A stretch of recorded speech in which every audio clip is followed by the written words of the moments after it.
कहानी दो दोस्त और सच्चाई का आईना। एक गांव में दो बेहतरीन दोस्त रहते थे, यासिर और फहद। यासिर एक दयानतदार और नर्म दिल इंसान था, जबकि फहद चालाक और दुनियावी फायदों का मुतलाशी था।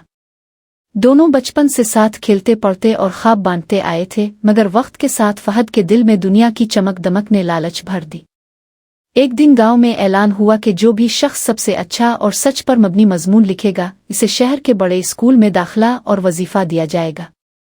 यासिर ने दिन रात मेहनत करके एक सच्ची कहानी लिखी जो उसके वालिद की ईमानदारी पर मबनी थी। फहद ने चालाकी से यासिर की कॉपी चोरी की और अपना नाम लिख कर जमा करा दी। जब नताइज का ऐलान हुआ तो फहद को पहला इनाम मिला। गांव में हर कोई हैरान था, क्योंकि वो जानते थे कि यह तहरीर यासिर की थी। मगर यासिर खामोश रहा, इसने शिकायत नहीं की। कुछ दिन बाद शहर के स्कूल से एक वफ्द आया। वो तहरीर के असल मुसन्निफ से मिलना चाहते थे, क्योंकि उन्हें इस तहरीर में जो एहसास, सच्चाई और जुबान मिली वो किसी आम तालिबे इल्म के बस की बात ना थी। तहकीक के बाद सच सामने आ गया। फहद ने शर्मिंदगी से सर झुका लिया और वजीफा वापस कर दिया। स्कूल ने यासिर को बाइज्जत दाखिला दिया और गांव के लोगों के दिल में इसकी कदर और भी बढ़ गई। इखलाकी सबक।